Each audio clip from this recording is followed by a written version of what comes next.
한글 단어 조성 원리를 통한 한글 문해력 강좌 한자 공부의 강도 144번째 시간인데요. 오늘도 우리는 6획에 해당하는 부수 하나를 체크하고 넘어가겠습니다. 절구라는 의미의 구부인데요. 구부에 해당하는 대표적인 한자로는 오래됐다, 옛날이다 라는 의미의 구, 일어나다, 부응하다 라는 의미의 흥, 그리고 이제 절구라는 자기 자신의 이 구자 등이 있겠습니다. 오늘 첫 번째, 두 번째는 구자와 흥자로 구성하도록 하겠습니다. 첫 번째 한자는 옛날이다, 오래됐다 라는 의미의 구자를 살펴볼 건데요. 약자로 이렇게 쓴다 라는 걸 이제 미리 말씀드리고, 구자는 초두밋을 쓰고 그 다음에 이제 초자를 이렇게 쓰고요.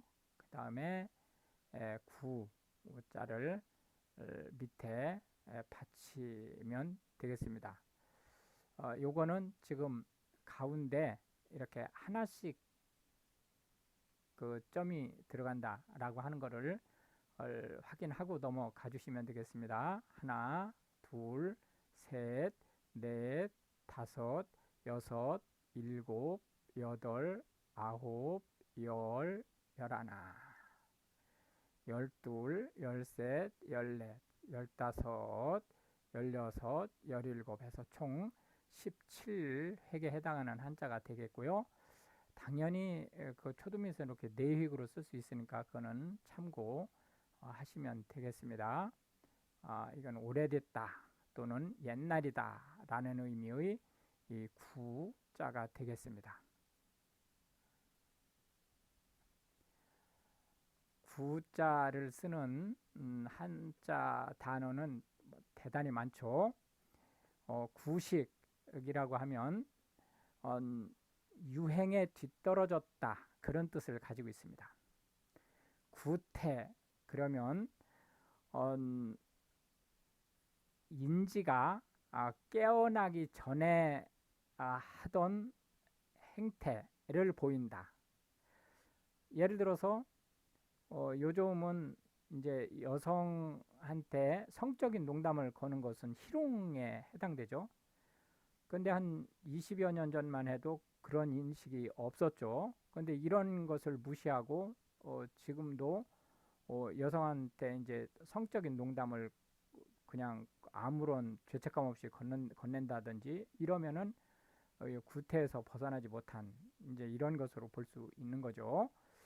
구습이라고 하는 것은 실제 그 이미 그 발전된 방법이 있는데도 불구하고 자기의 그 편의성 그러니까 개선하기 위해서 들여야 될 노력을 회피하기 위해서 옛날 방식을 그대로 따르는 것을 얘기합니다. 친구라고 하는 것은 오랫동안 친한 사람이란 뜻이죠.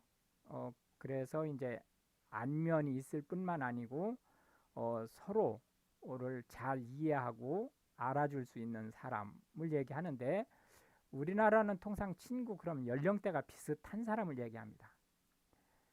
복구라고 하는 것은 훼손이 되거나 망실이 됐을 경우 그것을 수선해서 정상적으로 쓸 수 있게 만드는 것을 얘기하는 거고요. 수구 세력이라고 하는 것은 어떤 정치적 사회적으로 그 큰 변혁이 일어났는데 그 변혁을 반대해서 옛날 변혁되기 전 상태로 돌아가려고 하는 움직임을 얘기합니다. 구약성서라고 하는 것은 기독교의 이제 그 성서 구조가 물론 이제 구약 신약 이외 외경이라는 것이 있지만 그걸 이제 뺄 때 총 66권으로 구성되어 있는데 유대교에서 옛날에 유대교에서 쓰던 경전을 구약 성서라고 얘기를 하고요. 이제 유대교에서 경전으로 채택하지 않은 것은 신약 성경이라고 얘기를 하죠. 이 구약과 신약의 기점은 예수가 오신 시점을 기점으로 해서 예수 오시기 전에는 구약, 예수 오시고 난 뒤에는 신약 이렇게 구분한다라고 보시면 되겠고요. 구면이라고 하는 것은 얼굴을 본 지 오래된 사람이다 라는 뜻으로 초면이 아니란 뜻이고요. 또는 초면이 아니어도 구면이지만 통상 구면 그러면 낯이 익숙한 사람이다 라는 뜻입니다. 송구영신이라고 하는 것은 옛 것을 보내고 새로운 것을 맞이한다 라는 뜻으로 묵은 해를 보내고 새 해를 맞이한다 라는 뜻인데요. 요거는 기독교에서 매해 1월 1일 0시를 기준으로 해서 예배를 드리죠. 이거를 이제 송구영신 예배라고 얘기를 하는데 거기에서 이제 유래된 말로 보시면 되겠습니다. 물론 이 말 자체가 거기서 유래된 건 아니지만 이제 유행된 것은 거기에서 이제 유행된 거로 보시면 되겠고요. 구석기 시대라고 하는 것은 인류가 지구상에 출현한 이후 문명이라는 측면에서 가장 먼저 출현한 문명입니다. 신석기 시대와 구석기 시대의 차이점은 신석기 시대는 돌을 다듬어서 연장으로 썼는데 반해서 구석기 시대에는 다듬지 않은 돌을 연장으로 쓴 거죠. 두 번째 한자는 흥자가 되겠는데요. 여기서 흥자는 우리가 일흥자, 일어나다 할 때 흥자죠. 근데 여기서 일어나다라고 하는 것은 스탠드라는 의미가 아니고 번창하다라는 뜻입니다. 근데 여기서 우리가 이제 주의해야 될 것은 이게 지금 두 개가 있다는 거예요. 가운데 점이. 그래서 이게 아까 옛날이라는 구자를 쓸 때는 점이 하나만 있었죠. 근데 흥자에서는 점이 두 개가 들어간다는 거 그거 체크하시고 넘어가 주시기 바랍니다. 역시 반대쪽에도 점이 두 개가 이렇게 찍히죠.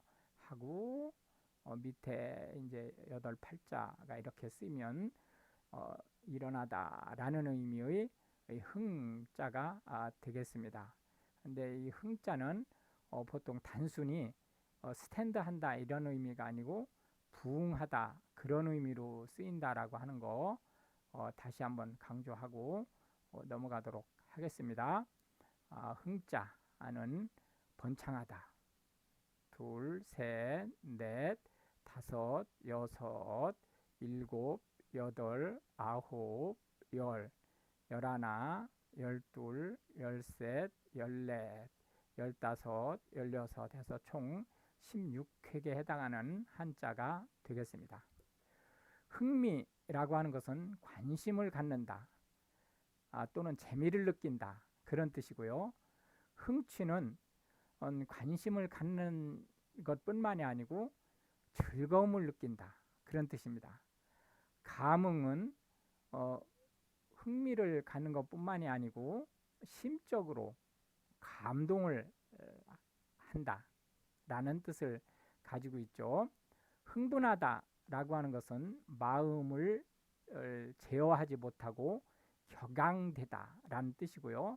흥인지문은 서울에 큰 문이 4개가 있었죠. 작은 문이 또 4개가 있고 해서 총 문이 8개가 있었는데 그 중에 동대문을 얘기하는 거죠. 뜻은 어진 것이 부응할 그런 문이다 라는 뜻이죠. 서울이 곧 서울은 조선을 얘기하는 거죠. 조선의 그 사회가 어진 사회가 되기를 기원하는 그런 문이란 뜻이죠.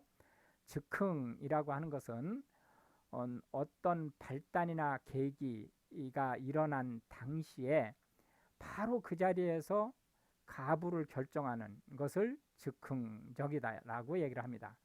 부흥이라고 하는 것은 원래 이 부흥은 잘 되던 일이 잠깐 소강 상태에 빠졌을 때 이거를 다시 잘 되게 하는 걸 부흥이라고 하는 거죠. 원래는. 근데 지금 현대 한국어에서는 이런 의미는 없어졌고 부흥이라는 것 자체가 번창하다 라는 뜻을 가지고 있습니다. 유흥 주점할 때 이 유흥은 신나게 놀다 그런 뜻입니다. 우리나라는 유흥이라는 말을 상대적으로 좀 부정적으로 봐요. 이거를 레크레이션이라는 측면으로 보는 게 아니고 방탕하게 놀다 이런 뜻을 가지고 있기 때문에 법적으로 유흥주점 그러면 접대부를 쓸 수 있는 술집을 얘기합니다. 진흥이라고 하는 것은 어떤 일을 크게 떨치게 하다, 크게 부흥하게 하다라는 뜻을 가지고 있는 거였고요.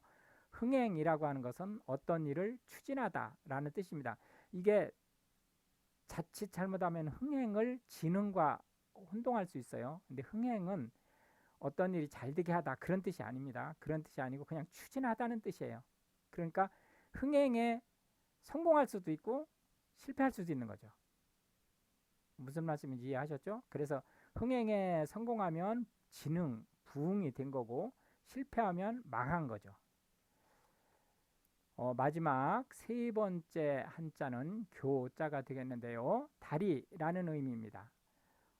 우리가 바로 앞에서 각자를 봤죠. 그 각자는 사람의 다리를 얘기하는 거고 지금 오늘 이 다리라고 하는 것은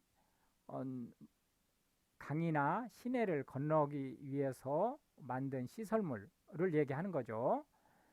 교각 그러면은 그 사람의 다리 할 때 쓰는 그 다리를 교각에 붙이면 다리 기둥이라는 뜻을 가지고 있는 거죠. 그래서 이 다리라는 교자는 물을 건너기 위해서 만든 시설물이다. 이렇게 보시면 되겠습니다. 셋, 넷, 다섯, 여섯, 일곱, 여덟, 아홉, 열, 열하나, 열둘, 열셋, 열넷, 열다섯, 열여섯 해서 총 16획에 해당하는 한자가 되겠습니다. 다리 교자의 이 교는 사람 다리를 뜻하는 건 아니고요. 물을 건너기 위해서 설치하는 교량, 시설물을 얘기한다. 옛날에는 시내를 건너는 데 다리를 놓았고 이제 크게는 강을 건너는 데 놓았지만 지금은 바다도 건너죠. 다리를 통해서. 가교라고 하는 것은 다리를 놓다 그런 뜻입니다. 다리를 놓는 행위를 가교라고 하는데요. 그래서 이제 이 가교라는 말이 현대 한국어에서는 어떤 식으로 이제 변형돼서 쓰이냐면 이런 다리를 놓다 이런 말은 안 쓰입니다. 지금 현대 한국어에서는 그런 말로 쓰이는 게 아니고 사람과 사람을 이어주다, 즉 중매하다 그런 뜻으로 쓰이고 있다. 이렇게 보시면 되겠고 육교라고 하는 것은 원래는 다리가 물을 건너는 데 쓰는 거라겠죠. 그런데 큰 도로나 철로를 사람이 신호를 기다리지 않고 아무 때나 건널 수 있게 하기 위해서 땅 위에 놓은 다리를 얘기합니다. 교두보라고 하는 것은 원래 이제 길이 이렇게 있을 때 다리를 이렇게 놓으려면 이 다리가 이렇게 높이 놓여지기 때문에 여기에 보를 쌓아야 되죠. 이 뚝을 쌓아야 되죠. 이렇게 조금 돋아 올린 부분, 이 부분이 교두보입니다.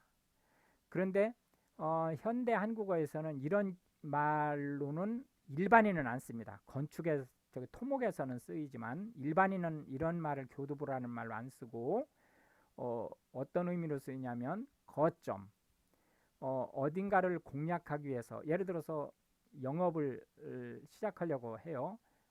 외국 회사에서 한국에 대한 영업을 시작하려고 할 때 주로 거점을 어디다 놓겠습니까? 서울에다 놓겠죠. 수도니까.